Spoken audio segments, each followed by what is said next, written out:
सीमापुरी गांव के अंदर रामू नाम का एक आदमी रहा करता था। रामू बहुत ही नेक दिल था, पर काफी गरीब किसान था जो अमीर सेठ के खेत में खेती करता था और उस खेती से ही थोड़े बहुत पैसे से अपना घर चलाता था। वहीं उसकी पत्नी बहुत ही समझदार थी। वो अपने घर की परिस्थितियों को अच्छे से समझती थी। रामू की पत्नी कल्पना काफी सोच समझ के घर का खर्चा चलाया करती थी। एक दिन रामू सेठ के यहाँ से काम करके घर आया और अपनी पत्नी को पैसों के बारे में पूछने लगा। कल्पना, इस बार राशन के पूरे 100 रुपए ज्यादा है। ऐसा 100 रुपए में क्या ले आई तुम? अरे नहीं, 100 रुपए से ज्यादा नहीं, बल्कि 100 रुपए से कम ही है। आप ढंग से हिसाब लगाओ, आपके गिनने में जरूर गलती हो रही है। लेकिन यह राशन की लिस्ट है, इसमें तो पूरे 100 रुपए ज्यादा है। तुम ढंग से गिनकर देखो एक बार। हाँ, इसमें 100 रुपए ज्यादा है, लेकिन वो किराने वाला है ना, वहाँ पर साबुन की बट्टी के साथ एक बट्टी मुफ्त था, तो मैंने ले लिया। इस महीने का भी हो गया और अगले महीने का भी हो गया। साथ ही साबुन के दाम भी कम थे, पूरे 10 रुपए कम थे, तो हमारे पैसे भी बच गए। इसीलिए सारे सामान का जोड़ ज्यादा है, लेकिन रुपए का जोड़ लगाओगे तो 100 रुपए कम ही मिलेगा। अच्छा, वैसे सच कहूँ तो अगर तुम इस घर में नहीं होती ना, तो पता नहीं कैसे चलता। तुम हर चीज बारीकी से सोच समझकर नाप तोल कर करती हो। मुझे किसी भी बात की चिंता नहीं रहती है। आप इतनी मेहनत करते हैं, इतनी तेज गर्मी में अपने शरीर को थकाते हैं, किसके लिए? हमारे लिए ही तो कर रहे हैं ना। और मैं घर पर रहकर भी आपका बस खर्चा बढ़ाऊं, परेशानी बढ़ाऊं? मैं इतनी भी बुरी पत्नी नहीं हूँ। नहीं, तुम तो बुरी पत्नी हो ही नहीं सकती। तुमसे अच्छी पत्नी कोई मुझे मिल ही नहीं सकती थी। अच्छा, अब मैं जा रहा हूँ खेत में। दिन के समय रोटी ले आना, या फिर तुम रहने दो, रोटी मैं लेकर ही चला जाता हूँ। तुम क्यों बेकार में ही गर्मी में परेशान होती रहोगी? तो क्या हुआ, आप भी तो इतनी गर्मी में खेत में मेहनत करते हैं ना। कोई बात नहीं, मैं दिन में गर्मा गर्म खाना ले आऊंगी, आप चिंता मत कीजिए। तुम्हारी जैसी पत्नी को पाकर जीवन में मैं धन्य हो गया हूँ। सच में कितना ज्यादा ध्यान रखती हो तुम मेरा और हमारे घर के खर्चों का। वरना और लोगों की पत्नियां तो जब देखो कुछ ना कुछ मांग करती रहती हैं। गरीब होने के बावजूद भी रामू के परिवार में सुख शांति थी। सब लोग अच्छे से रहते थे। एक सुबह रामू नाश्ता पानी करके सुबह सुबह खेत में काम करने जाता है। कितनी ज्यादा धूप हो रही है। ऐसी धूप में तो काम करना भी मुश्किल होता जा रहा है। जैसे जैसे दिन बीत रहे हैं, वैसे वैसे गर्मी यूं ही बढ़ती जा रही है। कैसे गुजारा होगा? रामू काफी मेहनत कर रहा होता है और मेहनत करते करते वो पसीने से भीगे जा रहा था। तभी खेत का सेठ जोगिंदर आता है और कहता है, और रामू, कैसे हो? सब कुशल मंगल तो चल रहा है ना तुम्हारे साथ? सेठ जी, आप? मैं बिल्कुल ठीक हूँ, लेकिन आप यहाँ कैसे? कोई काम था तो मुझे बुला लिया होता, मैं आ जाता। आपने इस भरी गर्मी में यहाँ तक आने की मेहनत क्यों की? बीमार पड़ जाएंगे आप। अरे कुछ नहीं होता रामू, तुम भी तो इतनी गर्मी में यहाँ मेहनत कर ही रहे हो। कोई बात नहीं, मैं बस यूं ही चक्कर लगा रहा था तो यहाँ आ गया। अच्छा, फिर आपने तो बिल्कुल ठीक किया मालिक। बताइए, मुझसे कुछ काम था क्या? हाँ, वैसे मुझे कुछ बात ही करनी थी। जी सेठ जी, कहिए, क्या बात करनी है? रामू, तुम तो जानते ही हो गर्मी कितनी ज्यादा बढ़ रही है। कहीं से कुछ पैसे नहीं आ रहे हैं, तो अब मैं तुम्हारी तनख्वाह थोड़ी कम कर रहा हूं। मुझे पता है कि तुम्हें भी परेशानी होगी, लेकिन तुम भी जानते हो कि हर कोई खुद की मदद करता है और बाद में दूसरों की। सेठ जी, आप तो जानते हैं कि मैं कितनी मेहनत करता हूँ। आज तक कभी भी आपको शिकायत का मौका नहीं दिया है, और अब आप ऐसे अचानक से मेरी तनख्वाह कम कर रहे हैं। ऐसे में मेरा गुजारा कैसे होगा? थोड़ा मेरे बारे में भी सोचिए ना। वैसे भी आपके पास किसी भी चीज की कोई कमी नहीं है। अरे कमी नहीं है, लेकिन मेरे पास जो कुछ भी है वो भी मेरी मेहनत से ही तो है ना। देखो, मैं बुरा नहीं बनना चाहता हूं, पर अब जो भी बात है वो साफ साफ बता रहा हूं। सेठ जी, ऐसा मत कीजिए, मुझ गरीब पर जुल्म मत कीजिए सेठ जी। देखो, मेरे आगे ऐसी विनती करने से कुछ नहीं होगा। तुम्हें भी बुरा लगेगा और मुझे भी। मैं अपनी बात साफ साफ बता दी है। अब अगर तुम्हें गलत लगता है तो तुम मेरे खेत में काम मत करो, मुझे कोई परेशानी नहीं। नहीं नहीं, मैं कम पैसों में भी काम कर लूंगा, कहीं दूसरी जगह काम भी नहीं मिलेगा। और इस गांव में आधे से ज्यादा खेत तो आपके ही हैं, कहीं और भटकने से अच्छा है यही काम कर लूं। इसमें तुम्हारी भलाई थी, लेकिन तुम चिंता मत करो, जैसे ही मेरे हालात सुधरने लग जाएंगे मैं तुम्हारी तनख्वाह बढ़ा दूंगा। आप बुरा मत मानना सेठ जी, लेकिन आपके पास कोई कमी नहीं है, फिर भी आपको ज्यादा पैसे की लालसा है, इसलिए मुझे अब उम्मीद नहीं है कि आप मेरी तनख्वाह बढ़ाओगे कभी। अब मैं तुम्हें क्या ही बोलूं, ये तो वक्त ही बताएगा कि मैं तुम्हारी तनख्वाह फिर से बढ़ाता हूं या नहीं। अभी के लिए तुम्हारी तनख्वाह कम कर रहा हूं, मेरे पास और कोई चारा नहीं है। रामू काफी निराश हो जाता है, लेकिन फिर भी खेत में मेहनत करता है और उसके बाद शाम को निराश होकर अपने घर की तरफ जाने लगता है। और उसे निराश देखकर उसे बिरजू नाम का एक आदमी मिलता है और कहता है, क्या बात है रामू भैया, बड़े खिले खिले घर की तरफ जा रहे हो, आज बड़े उदास लग रहे हो।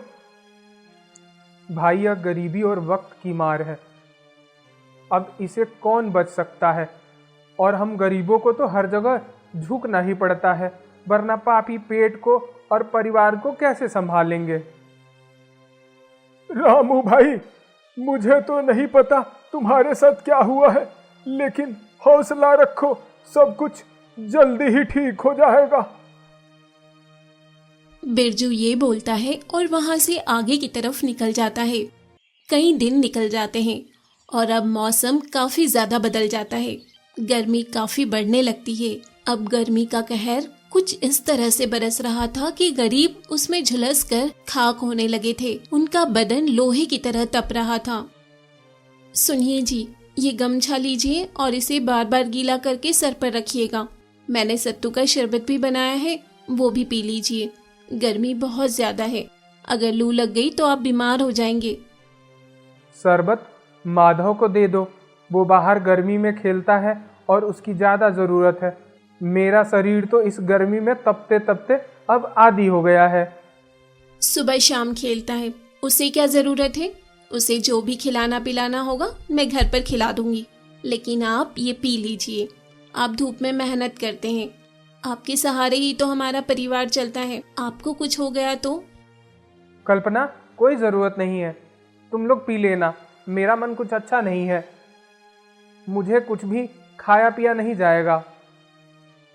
आपको मेरी बात सुननी नहीं है क्या? ये लीजिए, गर्मी का पारा बढ़ता जा रहा है और आप हो कि समझते ही नहीं। ये लीजिए, बस बात खत्म। अब आपको मुझसे बहस करने की कोई जरूरत नहीं है।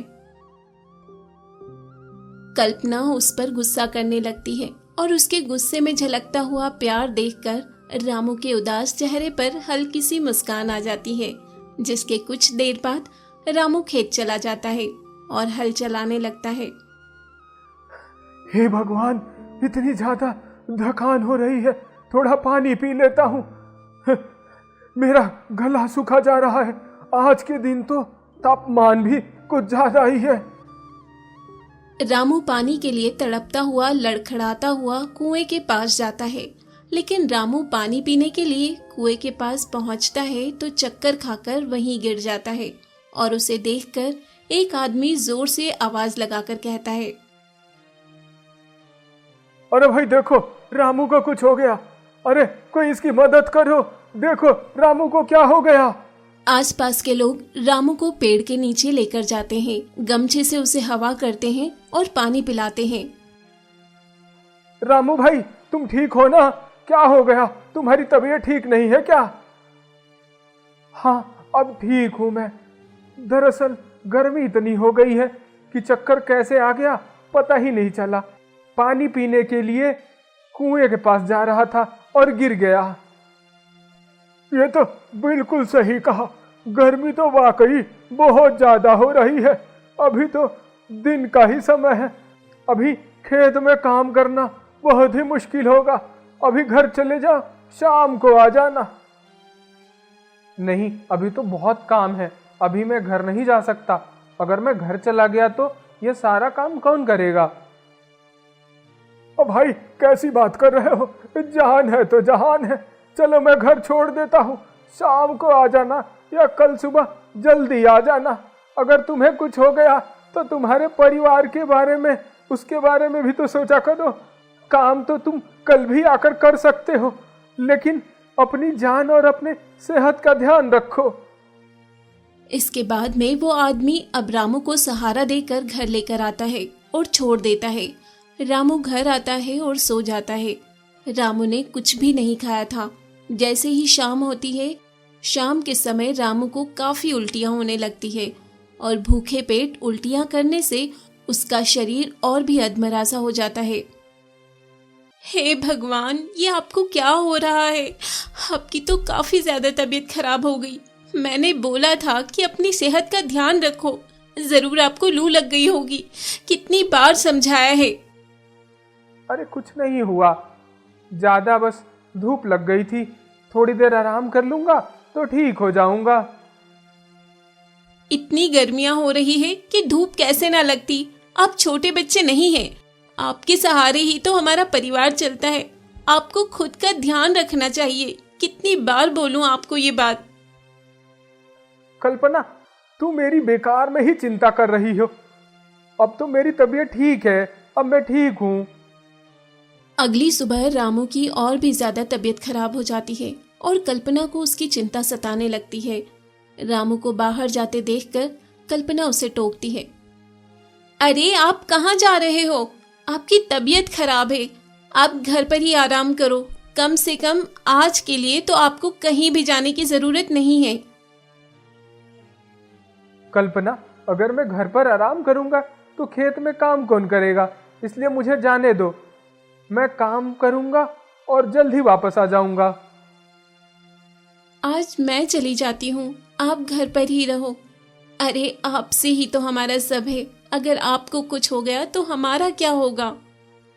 नहीं नहीं कल्पना, तुम कैसे आओगी? और इतनी गर्मी में तुम खेतों में काम करोगी? नहीं नहीं नहीं, रहने दो तुम। आप मेरी बात मानिए और आराम करिए। मैं आज आपको खेत तो बिल्कुल भी नहीं जाने दूंगी। ठीक है, मैं आज तुम्हारी जीत मान लेता हूँ। तुम चली जाओ काम करने के लिए, लेकिन समय से घर वापस आ जाना और ज्यादा समय मत लगाना। कल्पना गर्मी में खेत में मेहनत करती है और वो भी खेतों पर काम करके पसीने से बेहाल हो जाती है और कल्पना की भी हालत काफी ज्यादा खराब हो रही थी। कल्पना ने खुद से कहा, गर्मी की वजह से तो यहाँ पर थोड़ी देर खड़ा होना भी दुश्वार हो रहा है। पता नहीं कैसे वो ऐसी गर्मी में काम करते हैं। हे भगवान, हम गरीब किसानों पर ही क्यों गर्मी की मार पड़ रही है? थोड़ा तो हमारे बारे में सोचिए। कल्पना काम कर रही होती है, तभी दूसरे खेत का किसान अनिल अपनी पत्नी के साथ आता है और उसकी पत्नी कल्पना को खेतों का काम करते हुए देखकर बोलती है, अरे कल्पना बहन, इतनी गर्मी में और कितनी मेहनत करोगी? आओ हमारे साथ 2 रोटी खा लो, थोड़ी देर आराम कर लो, तुम भी थक गई होगी। हाँ बहना, आओ, हम वैसे भी कुछ रोटी फालतू लेकर आए हैं, तुम भी थोड़ा खा लो, तुम्हें अच्छा लगेगा और उसके बाद काम करने की ज्यादा ताकत भी आ जाएगी। सब लोगों के इतना प्यार से बुलाने पर अब कल्पना खाना खाने बैठ जाती है, लेकिन किसी के भी पसीने रुक ही नहीं रहे थे। वातावरण में चारों ओर सिर्फ गर्मी थी, बिल्कुल भी हवा नहीं थी। इस बार तो सुनने में आ रहा है कि गर्मी और बढ़ेगी, न जाने क्या होगा हम लोगों का इतनी भयंकर गर्मी में। अरे इतनी तो हो ही रही है, अब और कितनी पड़ेगी? हम गरीब किसानों का तो सब कुछ मिट्टी ही होता है, और अब इस गर्मी में तो मिट्टी को भी छूने का मन नहीं हो रहा है, मिट्टी भी आग उगल रही है। वैसे ये गर्मी के मौसम में इतना बड़ा परिवर्तन होना भी हमारी ही गलती है। हम इंसानों ने अपनी अपनी सुविधा के लिए पेड़ को काटने लग गए और अब जब इतनी गर्मी हो गई है तो हम लोगों को परेशानी हो रही है। लेकिन अब करे भी तो करे क्या, वह सब चीज में हमारे हाथ में नहीं है। हम तो सिर्फ हालातों के साथ समझौता कर सकते हैं। एक गरीब इंसान और क्या ही कर लेगा। अब तो पता नहीं क्या ही हो सकता है। अच्छा चलो खेत में ही काम कर लेते हैं, कुछ ना सही तो कम से कम अपना पेट तो भर ही लेंगे। उस दिन के बाद से अब कल्पना भी अपने पति रामू के साथ रोज खेतों में जाया करती। कल्पना अपने पति के साथ खेत में रोज मेहनत करती। ये सब कुछ जोगिंदर भी देख रहा था और ये सब कुछ होते देखकर जोगिंदर ने कहा, इस भीषण गर्मी में इन गरीब किसानों का कितना बुरा हाल हो रहा है। अकेले मेहनत नहीं हो पा रही है, घर के सब बच्चे पति मिलकर काम कर रहे हैं। मुझे ही पाप लगेगा, मैं ही जो इतने मेहनती लोगों को भी कम पैसे दे रहा हूं, लेकिन फिर भी यह लोग मेहनत करने से कतरा नहीं रहे हैं। उसी शाम सभी गांव वाले इकट्ठा होते हैं और कल्पना सभी गांव वालों से कहती है, देखिए ये गर्मी हमारी ही देन है, ये कोई प्रकृति का कहर नहीं है, ये हमारी वजह से है। हम गरीब किसान पर गर्मी की मार तो है, लेकिन अगर हम इस मार से खुद को बचाना चाहते हैं तो हमारे पास एक ही रास्ता है कि हम पेड़ पौधे ज्यादा से ज्यादा लगाएं। अरे आज एक पेड़ लगाओगे तो वह कई सालों बाद जाकर बड़ा होगा, तब तक कहीं जाकर हरियाली करेगा, तब क्या फायदा। तब तक तो हम लोग होंगे ही नहीं हरियाली को इस्तेमाल करने के लिए। हम अपने लिए ना सही तो अपने बच्चों के लिए तो कर ही सकते हैं ना। गर्मी जिस हिसाब से बढ़ रही है, मुझे नहीं लग रहा है कि हमारे बच्चों के लिए आसान रहने वाला है। हाँ कल्पना बहन, तुम बिल्कुल सही कह रही हो। और मैं गांव का सेठ हूँ, हम सब मिलकर पेड़ लगाएंगे और पेड़ लगाने के लिए जो भी मैं तुम्हें खेत में पैसे देता था उससे दुगना पैसे दूंगा। मुझसे गलती हो गई है। इस गर्मी में मैं गरीब किसानों पर गर्मी की मार के साथ साथ अपनी मार भी मार रहा था, लेकिन यह अब ऐसा नहीं होगा। अब मैं पेड़ लगाने के लिए भी पैसे दूंगा। फिर तो ठीक है, अगर हम पेड़ लगाएंगे, अगर आप हमें पेड़ लगाने के पैसे दे रहे हैं तो वह तो हमारी ही इच्छा है ना। हम आपके खेत में भी काफी मेहनत करेंगे ताकि आपका भी नुकसान न होने दें। हम सब बहुत मेहनत करेंगे। हम बहुत मेहनत करेंगे, पेड़ लगाएंगे। कितनी खुशी हो रही है सभी गांव वालों को एक साथ इतनी मेहनत करते देखकर। अब मुझे पूरी उम्मीद है कि धीरे धीरे गर्मी की मार कम हो जाएगी और सब कुछ ठीक हो जाएगा।